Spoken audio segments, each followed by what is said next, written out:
My name is Bob Jode, and my wife is Lola. Our paths crossed in college when I was 23 and she was 21.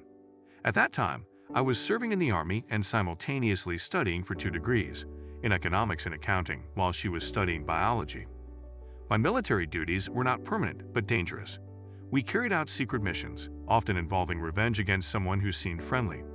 Basically, we were mercenaries, and my specialty was planning in close combat. I graduated at the age of 25 and left the Army 2 years later to marry Lola. 4 years later, we had 2 daughters. I worked independently, doing accounting for local businesses and selling goods from home. Lola, who was busy with children, later got a position in a laboratory at a local college after 10 years of marriage. When both girls went to school, I worked from home so that it would be convenient for Lola to return to the job she liked. We lived in the house I grew up in, having bought it from my parents when they moved to Florida. Some of our military missions gave us the opportunity to get the loot, which we shared among ourselves. Having some financial stability, we decided to celebrate on February 1st. We went out with friends from the neighborhood for dinner and dancing at a nightclub. There were 8 of us, each with a babysitter for the evening. Lola and I booked a hotel room that was attached to the club. She looked amazing with her height of 168 centimeters, slender, with dark hair, dressed in a blue silk dress. We enjoyed a nice dinner and had a great time dancing at the club. During the evening, a group of 6 people appeared in our company, including Mark Stevens, who is known to the entire local team and plays as a linebacker.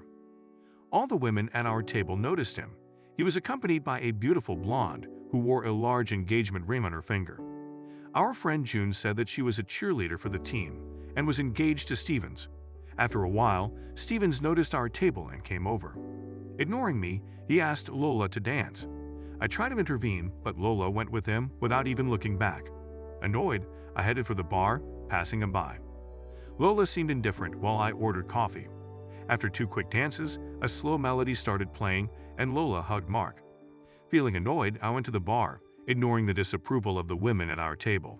Lola, completely absorbed in dancing with Mark, did not notice me. When the slow melody ended, they parted and Lola returned to our table. I stayed at the bar, sipping coffee. When Lola noticed me, she looked confused and sat down next to June. As I approached them, I noticed that they seemed to have fun, but maybe I got a little carried away. June explained that it was just a little dancing, nothing serious. Finding myself offended, I sat down, and when June and Lola went to the women's bathroom, I asked curiously where Lola was. June told me that she left with Mark. Shocked, I ran outside and saw Lola getting into a red Escalade, which then drove away. Back at the table, June turned to the others, asking if they were aware of Lola's actions. I suggested to June that she let Lola spend the evening the way she wanted, and that she would probably be back the next day. He selflessly stated that I didn't need Lola to come back and that our relationship was over when June spoke to her. My statement caused confusion at the table. Some thought that I was too cruel. I reacted angrily to them, expressing my desire to have nothing to do with them, as they knew what was going on, but did not warn me. On my way to the wardrobe, I noticed the blonde at the table with the others, who came with Stevens. She was in tears, so I went over and asked if she was his girlfriend. She confirmed this, but explained that this was no longer the case. She said that they went to their home on Cherry Lane, and he promised not to do such things again after the engagement. Apologizing, she mentioned that he would probably finish with Lola by morning and give her a ride home, thereby laughing at her husband. 2 other guys, one black and one white, protested, but I ignored them. I gave her my business card and asked her to call me. Despite the tears, she smiled and I walked away. I picked up my coat but left it with Lola, then went to the hotel room, took my suitcase but left it with Lola. I checked out of the hotel. During my return home, a fully formed plan came to me. This has happened to me before when I was in the Army, and that's why I'm alive now. It's a pity that I didn't have such a plan then. Before Lola left, I parked the car in the garage, turned on the alarm, and took out the rope hidden in the basement. I took off my clothes, put on a black Under Armour tracksuit, a black hood, dark gray sweatpants, old sneakers, and 2 pairs of gloves. I also took a balaclava mask. Climbing up to the attic with the rope, I securely fastened it to a beam, just as I had done in my childhood home. I then made my way out of the narrow window, descending the side of the house before sprinting through the wooded area to the rear workshop. Inside, I collected a backpack, extra wool socks, a pan, and an old hand axe from a toolbox. After packing everything, I grabbed my bike and pedaled through the woods towards the river. Crossing the river bridge and heading towards Cherry Street, I spotted a house with a football statue and a red Escalade. Utilizing the axe, I shattered the passenger side window, triggering the alarm. Taking cover behind a porch pillar, I patiently waited for the door to open and swiftly subdued the man with 2 blows of the axe. Returning inside, I closed the front door, turned, and made a swift exit. Scaling the stone wall, I retrieved my bike and removed the wool socks. Placing the axe, knife, gloves, and shoes inside the backpack, I sealed it and mounted my bike, riding away towards the river. Upon reaching the bridge, I halted and hurled the entire backpack as far as I could into the fast-moving river. Thanks to the rain the previous day, the river's current was strong. Making my way back home on my bike through the nearby woods, I entered the workshop and changed my socks, swapping them for a different pair of sneakers. Using an ammonia solution, I wiped down the bike handles and pedals. I then jogged back, hopped over the side fence, and climbed up the side of the house, which proved to be more challenging than anticipated. Nevertheless, I successfully made it inside through the small window. Retrieving the rope, I wound it up and cleaned the windowsill with a rag. Descending to the basement, I utilized the rope to take off all my clothing, including the mask and underclothes, and placed them in the washer. In the basement bathroom, I took an extended shower, thoroughly washing everything twice. After finishing, I dressed in a pair of exercise shorts and ascended the stairs, leaving the basement door ajar to listen for the washer's completion. After a brief moment of contemplation, I decided to wear the clothing I had worn to the club the previous night. Returning to the basement, I transferred the damp clothing to the dryer. Climbing upstairs, I prepared a snack, took a shot of whiskey, and sat for a while, reflecting on my actions. When the dryer finished, I brought the clothes upstairs and put them away. I returned the baklava mask to its original place in the closet. Glancing at the clock, it was 2:50 a.m. The entire sequence, from entering the house after the club to this moment, had begun at midnight. Heading downstairs, I sat on the couch, had another whiskey, and eventually fell asleep. I woke to the sound of the doorbell, checked the door camera display, and spotted 2 individuals outside, an African-American woman and a white man with a crew cut. They turned out to be detectives, Asper and Logan, who introduced themselves and presented their badges. Uncertain, I expressed concern for Lola's safety and inquired about her whereabouts. They assured me that she was in the hospital receiving treatment for shock, and that Mr. Stevens had been attacked. Inviting them inside, I sought more information on Lola's condition. Detective Logan informed me that she was undergoing treatment, and Detective Asper asked me to explain what had happened. When pressed for details, I revealed that after Lola left the club with Stevens, I had returned to our hotel room, packed my belongings, and driven back to the house. I had then consumed enough alcohol to fall asleep on the couch. They inquired about the presence of anyone else, and I confirmed that the children were with a sitter for the night. When questioned about any calls or emails that I might have made, I denied making any contact and emphasized that I hadn't left the house. Detective Asper surveyed the surroundings, taking note of the security system. Curious about its coverage, I suggested showing them and invited them upstairs. We proceeded to the upstairs office, where I sat at the computer desk. Demonstrating the system, I downloaded data from 6 p.m. until their arrival and provided them with the information on a jump drive. I explained that the system monitored all 3 doors, the front, side, and patio, including the sliding door leading to the pool area. However, the side I had come down had no door, faced the woods, and had 2 large windows that didn't open, lacking coverage. Logan stated they would need to confiscate the computer. I questioned the need, suggesting they might have tampered with it before arriving. Logan agreed but emphasized it couldn't be gone for more than a day. I assured him I would download the same data onto an external drive. I carried out the task as they requested to look around. I allowed them, but I insisted they stay together and with me. They took some pictures and then left. It was 7:10 a.m. I informed Lola's parents, Peter and Barbara, who lived in the next neighborhood over, about what had happened. They were at their lake house at the time. Peter was taken aback by Lola's actions, while Barbara seemed less surprised. Barbara asked if I planned to see Lola, to which I declined, expressing my reluctance to have anything to do with her after what she had done. I explained that the guy being attacked was a bad break, but it wasn't my responsibility. Apparently, he had a history of such behavior. I mentioned that when Lola gets out of the hospital, she needs to stay away from me in the house, and we can make arrangements for her belongings. Peter suggested I move and let Lola stay, but I asserted that it was my house and not community property. The conversation ended, and I called my parents in Florida recounting the events. They too were shocked by Lola's behavior. My dad mentioned a headline about Stevens being attacked and executed at his home, which didn't come as news to me. The landline rang, and it was Amanda. She inquired about Lola's whereabouts, having heard about Mark's pass away. I confirmed Lola was in the hospital with shock and expressed my reluctance to see her.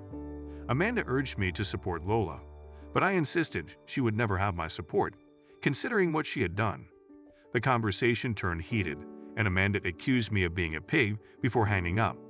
I showered again and got dressed to pick up the kids from the sitter around 8 o'clock. When we got home, the kids asked about Lola, and I informed them she wouldn't be there that day. I suggested we carry on with our day, getting dressed for soccer. I took them to the soccer complex for their noon and 1.30 games. I relaxed while watching them play, and afterward, we enjoyed ice cream before heading home. Upon returning, I found messages on my muted cell phone.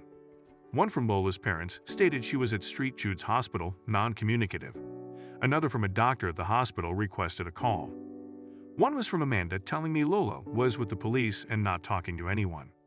She said I should probably cool off and bring the girls to see her. I called the girls downstairs, explaining that their mom was in the hospital, emotionally damaged but not physically injured. They wanted to know what happened. I told them, "Your mom went off with a famous football player to his house to have lovemaking last night. There's no other way to say this. I thought about keeping it from you, but I figured you'd find out. When she was there, someone attacked the football guy. But apparently not her, but she must have found him or something. Because she is in the hospital in shock, they hesitated about visiting her. But I instructed them to get dressed, and we proceeded in the hospital in shock. They hesitated about visiting her, but I instructed them to get dressed, and we proceeded to the hospital. I called Dr. Laura Thompson again, who conveyed that Lola was traumatized and currently in a catatonic state. Inquired about bringing the kids, she hesitated. The doctor asked if I planned to see her. I expressed reluctance. I suggested bringing the girls if it might help. Did they know about the circumstances? Referring to Lola's involvement with the football guy. Yes, I informed the doctor that the girls were dressed and ready to come if she believed it might aid Lola. She agreed to meet us at room 3 in 30 minutes. At the hospital, Dr. Thompson, a psychiatrist in her late 30s, spoke briefly with us before addressing the girls. She explained their mother's severe shock and apparent disorientation, suggesting that seeing the girls might be beneficial. The girls expressed a desire to see her. I accompanied them to the door and looked in. Lola sat in bed, staring at a TV with cartoons. Tentatively, the girls approached. Laura, the oldest, touched her hand and called her mom. Shelley followed, but there was no reaction. Shelley started to cry. I comforted her, picked her up, glanced at Lola Northing, and took Laura's hand to lead them out. I mentioned that we had tried. Laura asked if Lola would wake up. I assured her that she would eventually and suggested they might visit her again soon. Shelley whispered, asking what if she doesn't wake up. Reassuringly, I said she will. I know it. Maybe. Slowly, the doctor stated, "Girls, I will surely let you know when she comes back from this." We left the hospital. Both girls were crying in the car. I questioned whether I should have taken them, desiring to see if their presence would help Lola. Despite my callous reaction to her infidelity, I hadn't wished this upon her. I felt remorseful, though she deserved to suffer not like this. I felt some tears on my cheeks. Back home, I made eggs and toast for them to eat, intentionally involving them in the cooking to lift their spirits. Then, I put on a movie for them. In my office, I called a friend, a public defender, seeking information on what happened at Stevens' house after I left. He couldn't obtain police reports, but suggested ambulance-run reports might be publicly available. I asked him to get that if possible, and we hung up. In the living room, I watched the movie, pondering what might happen in an hour.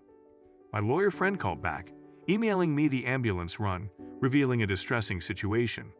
I shared details of the police visit. He stated that if security showed no one coming or going, I likely didn't need to worry. However, he cautioned about potential police actions and recommended a lawyer if needed. Though I believed I didn't need a lawyer, I called the recommended woman. After reviewing the ambulance report, police found Lola with Stevens' head cradled in her lap, covered in blood, dressed in a thin robe, chanting "no" repeatedly. The police took her to the hospital, where she remained unresponsive. An officer had asked if she saw who did it, but she provided no response. This sickened me, making me wonder if she would ever recover. I researched PTSD, having done so before. Specifically, I explored shock-induced catatonic states, noting recovery from the catatonic state, but potential long-term effects of PTSD. Lawyer Joan Drake scheduled a Monday morning appointment at 9:30, providing her cell number for early police contact, though none occurred. On Sunday, the girls and I lounged, attempting to reassure them about Lola's eventual return and acknowledging she might still need our help. I wondered about Lola's reaction to me, doubting she had witnessed anything significant. If she did, it would likely be a person in black with a mask, though assumptions were uncertain. I didn't think she had any experience with me that would lead her to seriously consider me capable of what I did. Monday, after sending the girls to school, I monitored local news coverage of Stephen's end of life. Lola's name wasn't mentioned, but it was known he hosted a married woman during the attack. Police were called by a neighbor in response to Lola's screaming. So far, no one but the authorities had connected Lola or me to the liquidation. But I thought that would change in time. Joan Drake, a nifty-looking blonde of maybe 45 years, heard the story, received the ambulance report, and was appalled. After sharing the security video's integrity, I requested my computer's return for work, providing a retainer. Joan called the police station, requesting Detective Asper for its retrieval. I had previously looked up PTSD, and for me, I researched shock-induced catatonic states. It seemed that people typically recovered from the catatonic state, but might be affected for years by PTSD. The lawyer, Joan Drake, made an appointment for me to see her that Monday morning at 9:30. She gave me her cell number in case the police came earlier, but they didn't. She insisted that I had enough time to see if it had been altered, assuring me that I knew it hadn't. I agreed, stating, "Okay, I'll send someone tomorrow morning to get it from you." "No, I'll send someone from the office." I shook my head, indicating he won't be coming. She nodded in understanding. "Okay, he'll be there 9 o'clock. When she was off the phone, I conveyed to her that I wouldn't talk to the cops, and that I'd have a phone with me to record the discussions, if any. I departed that afternoon. Upon the girls' return from school, they immediately inquired about Lola. Earlier, I had contacted the doctor, but there was no significant change. They dove into their homework, and later we ordered pizza. Jokingly, I mentioned that if their mom didn't return soon, I'd have to learn how to cook, which elicited laughter. However, I'm actually quite skilled in the kitchen, just not accustomed to cooking at home often. When Laura's sister went upstairs, Laura inquired about my willingness to forgive Mom for her involvement with another man. I responded that, at the moment, I simply wanted her to get better. Shortly after, the landline rang, and Jim Beeman from the newspaper identified himself as being from the Trib. He conveyed, "We have information suggesting it was your wife Lola, who was with Mark Stevens when he was executed. Can you confirm that?" Expressing a preference for the matter to remain private, I elaborated on the potential consequences for my two youngsters in school. Jim proposed, maybe if that information were to come out. Reluctantly, I confirmed it and was questioned about my feelings regarding the pass away of my wife's lover. Acknowledging the situation, I stressed that any damage to my family resulting from their publication would lead to legal action against him and his paper. Jim asserted, "This is going to come out, Mr. Jode. I can't prevent that." Observing a TV truck parked in front of the house through the window, Channel 7, I conceded, "I see a TV truck." "I suppose you're right. Sorry, I have to go." A knock came at the door, and checking the camera feed, I noticed a young woman with a microphone. I communicated over the intercom, "Leave, you're trespassing, and I will call the police. Is your wife there, Mr. Goad?" I called the local precinct and requested assistance in removing the press from my front porch. They responded, dispersing the group of 6 people, but the trucks remained, totaling 4. Next, I called the doctor and urged her to secure Lola before the press invaded. I also discussed relocation and adjusting the girls' schooling with them. However, they insisted on continuing to attend their current school, even if they had to live elsewhere. I said I'd consider it. I contacted my lawyer, Joan, seeking advice. She agreed to issue a statement to the press to alleviate the situation. The statement, issued through her office, expressed our desire for privacy, stating no comment on the rumors about my wife and no future comments. It warned that the media's continued presence outside the house would be actionable if it damaged the family and requested the trucks to leave. Meanwhile, Detective Asper and her commander announced a press conference for 7 p.m. Watching it, the police disclosed that Mark Stevens had been attacked and executed with a sharp object outside his home. Although a woman was inside the house at the time, there was no indication that she witnessed the attack. The investigation was ongoing. The initial query revolved around the woman's marital status and whether her husband was a suspect.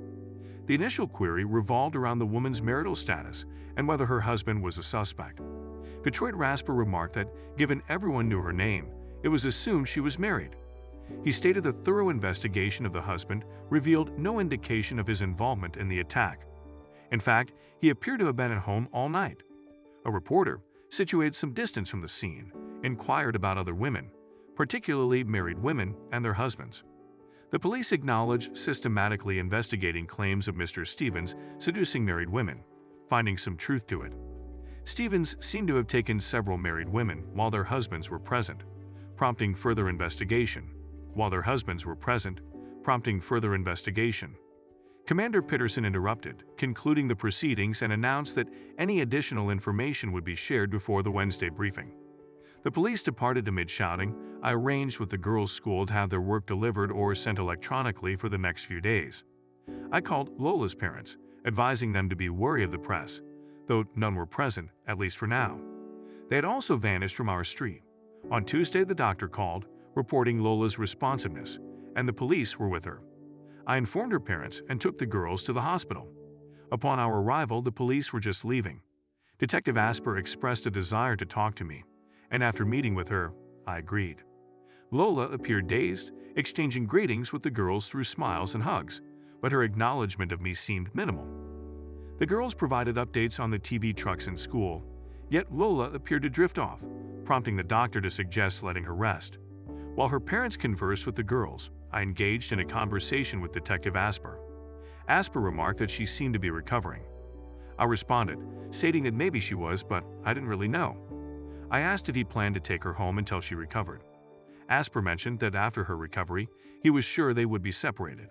I suggested that he should give her a break and questioned what more punishment she could receive than what had already happened. I clarified that for me, it wasn't about punishment, but about respect and trust. I expressed that I would never trust her and I would never respect her, noting that the feeling might be mutual. Asper smiled, suggesting that she might fear me and I might not be trusted either. He accused me of trying to provoke him, stating that he knew he had nothing to do with Stevens getting attacked. He acknowledged my Army background and formidable reputation in the service, speculating that maybe a regular guy couldn't have done it, but perhaps I could have. I insisted that I didn't, emphasizing that we had home security footage from Stevens' house. Asper dismissed it as not his problem, asserting that he wasn't there, and concluded with a veiled threat, saying he'd be seeing me around. In the next few days, Lola gradually exhibited normal behavior. I took the girls daily but didn't spend much time in the room with them. On the fourth day, Lola was set to be discharged. She requested a private conversation with me, and I sent the girls out. She apologized for her actions, acknowledging that embarrassing me like that required more than a simple apology. Lola expressed her desire to come home when released. She noted the media presence and their potential disruption to the girls' lives, suggesting she could sneak out. I gave her a long look, stating that she was good at sneaking out. She didn't look up and mentioned checking with security. I acknowledged that I couldn't say I wanted to be around her, but for now, I had little choice. I expressed that I didn't mean for her to be hurt and shared my thoughts on her actions. When asked about whether Stevens had slept with her, Lola replied that they were undressed in bed when the commotion started. I stared at her and knew she was lying. I couldn't say I believed her or would believe anything she told me. Trusting her again was out of the question. I suggested that we see how things go, but made it clear that I couldn't trust her again. Despite all this, I expressed my love for her and walked out. Later, I went to the hospital security office to arrange for a car to pick Lola up behind the building and take her to my house at 4 p.m. The plan went off without a hitch, and she arrived home around 4:45. The kids and her parents were there with me. I had set up a bed in my office for myself, while Lola would sleep in our room. The rest of the day was very awkward. Lola, her mom, and the kids played Monopoly in the living room. Her dad and I went to the patio to talk. Peter asked what I was going to do. I admitted that I didn't really know, but the odds were that we were finished.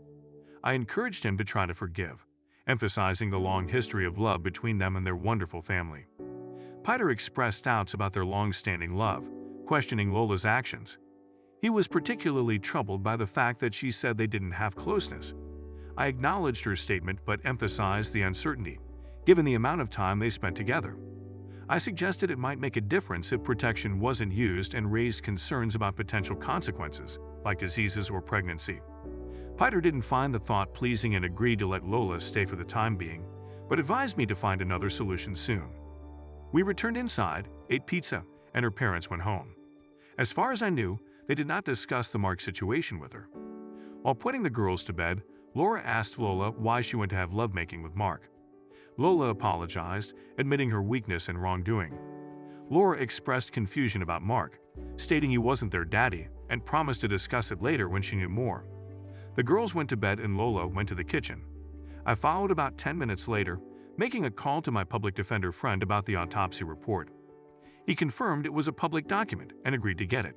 Lola, drinking a Pepsi, asked if I would be sleeping in our room. I replied, no, the office. She welcomed me anytime but acknowledged the uncertainty in our future. I expressed skepticism and she suggested being patient, emphasizing that it all happened in the past week. I climbed up to my office and went to bed, but didn't sleep well. I woke up at 5 a.m., made coffee, and received the autopsy report from my friend. Reading it carefully, especially the analysis of the injuries, revealed evidence of ejaculate and female secretions on Stephen's phallus and scrotum. It seemed Lola had lied about not having closeness, a belief I held due to the timing of her presence at the scene about 2 hours before the exterminating. When she descended, we got the girls off to school, almost like usual. They were a bit subdued though. While driving them, I spent a good amount of time reviewing my options. If it hadn't been for Lola's illness, I would never have allowed her back into the house. But there were advantages to that, including making things a little easier on the girls if things settled down. Just as I entered the house, another TV truck pulled up outside and a young woman got out, shouting if Lola was at home and if I forgave her. I smiled, waved, and warned her not to come onto the property. I went inside. Lola had made some biscuits and offered me one, which I took. She informed me about a TV truck outside, expressing uncertainty about whether they knew I was there and suggesting that maybe they shouldn't. I inquired about what the TV crew wanted, pointing out that they had already published my name and details about my activities at Mark Stephen's house. Lola questioned if they could cause more damage, and I acknowledged that they probably could think of something. I looked at her, contemplating what to do. She questioned if I meant about her or about us.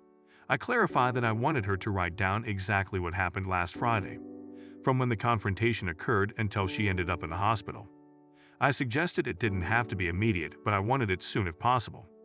Lola agreed to try, acknowledging that it might be traumatic, and mentioned the need to call work to check if she still had a job. I questioned why her job would be at risk for cheating on me, expressing doubt that her workplace would care.